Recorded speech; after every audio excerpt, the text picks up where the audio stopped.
Well, without a sense of meaning or purpose, it's really hard to be motivated. I think most of us understand this through our own experience at work. Now, for many people, work that has meaning and purpose is more important than the pay.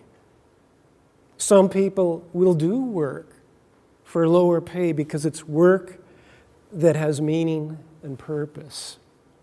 Now, other people will endure work that has absolutely no meaning or purpose just for the pay.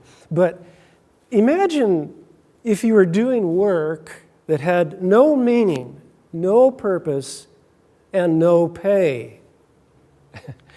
Well, that's where a lot of students are at.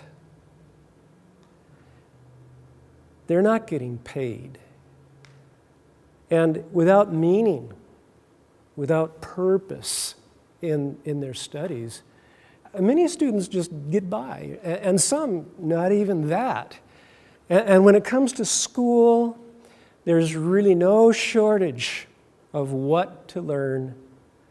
The shortage is why. Now, a really great teacher is one who can impart the why as well as the what. A great teacher is someone who can help the students to internally connect the dots in a way that makes sense to them, that brings meaning to the work they're doing, and that goes beyond getting a good grade or bringing home a nice report card or getting into college. Now, in the last session, we introduced a practical tool that helps students to contextualize their work.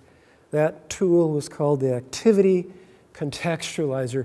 And in this session, we want to present another very practical tool called the Awesome Activator. Now this tool helps students to see their work not only in the context of something much bigger than the work itself, to help them to see that they're building a cathedral and not laying bricks, but this tool goes a step further.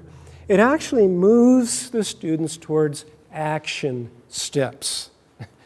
It's not enough just to see it a certain way. You want to move them to certain action steps that align with that seeing. So the Awesome Activator, it's a 2-page mind mapping exercise. If you're an educator, you know what mind mapping is all about. The first page looks like this, and at the top you'll find some instructions. It says, first, think of an activity, a project, a task, or a work that you want to contextualize with the bigger picture of a biblical worldview, and write this activity inside the bubble shown at the center of the box below. Here's the circle, and let's put an activity in there. And I've chosen an activity that I think all of you do, washing dishes. So what we're going to do is contextualize dishwashing. We want to look beyond the dishes to a bigger picture that will help to bring meaning to that work. Now, the next step is to brainstorm. It's a mind map, so there's no logic or order to this. You just want to think about 5 or 6 ways that washing dishes connects with the bigger picture. I don't know if you've ever thought about that, but this is intentionality here. So you take that other tool called the questions for contextualizing activities, the one you can get on the Coram Deo website. Read through that list and just see which ones of those questions prompt connecting points with washing dishes. And just write those around dishwashing in bubbles, okay? And connect them with lines to dishwashing, just like you see on the screen. Now remember, it's a mind map exercise. There's no order of thought. You and your students are brainstorming. You're going through the list, thinking about questions. And let's, for example, give you a few questions here to think about. For example, in the purpose section, it says, how does dishwashing relate to the great commandment of Mark 12:30-31, about loving God and loving your neighbor as yourself? How does dishwashing connect to that? Well, one of the bubbles might say, I am to love my neighbor as myself, and this includes my family members. Now, there's another question that says, how is God's will being done on earth today through dishwashing? And you might write this in the bubble. God wants his will to be done on earth, including dishes to be cleaned. I presume you feel that that's God's will. And he works through ordinary people to accomplish that in the earth. And if you go through the list, you'll see other questions, like questions that have to do with gifts and abilities. I have been given gifts and abilities by God for the purpose of blessing and serving others, and that can be accomplished at the kitchen sink. That's where discipleship really happens. That's where you're living out the biblical worldview. But the question is, do you see how it connects? You can say, I want to do all my work heartily as for the Lord. By the way, that's from Colossians 3. You know who Paul was writing Colossians 3:2 when he said, do your work as unto the Lord? He was writing to slaves who, by the way, had no choice over what work they were doing. They did what their masters told them to do. And Paul says, look, recognize that your real master is Christ. And wash those dishes as unto the Lord, which means, translated in my head, means I want to wash these dishes as though Christ will eat on them at the next meal. Okay? I'm driving a taxi. I want to drive that taxi as though the Lord is my passenger. I'm driving a bus. I see, okay, I want to drive the bus as though Christ, I want to do it as unto him, as though he's the one I'm really serving. Okay? It just makes a whole different way of thinking about your work, which is not mundane at all. If it's legitimate service, it's God's work. You're ruling over rubber tires and gas and engines, and you're serving people, and that's God's work. You're loving God with all your strength when you wash a pot and a pan.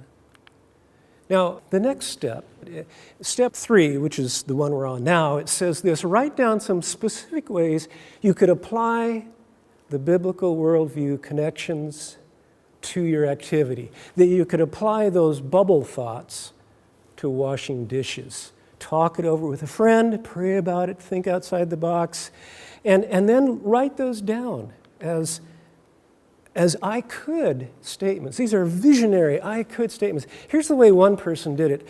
I could wash dishes as an act of loving service to my family. I could do that.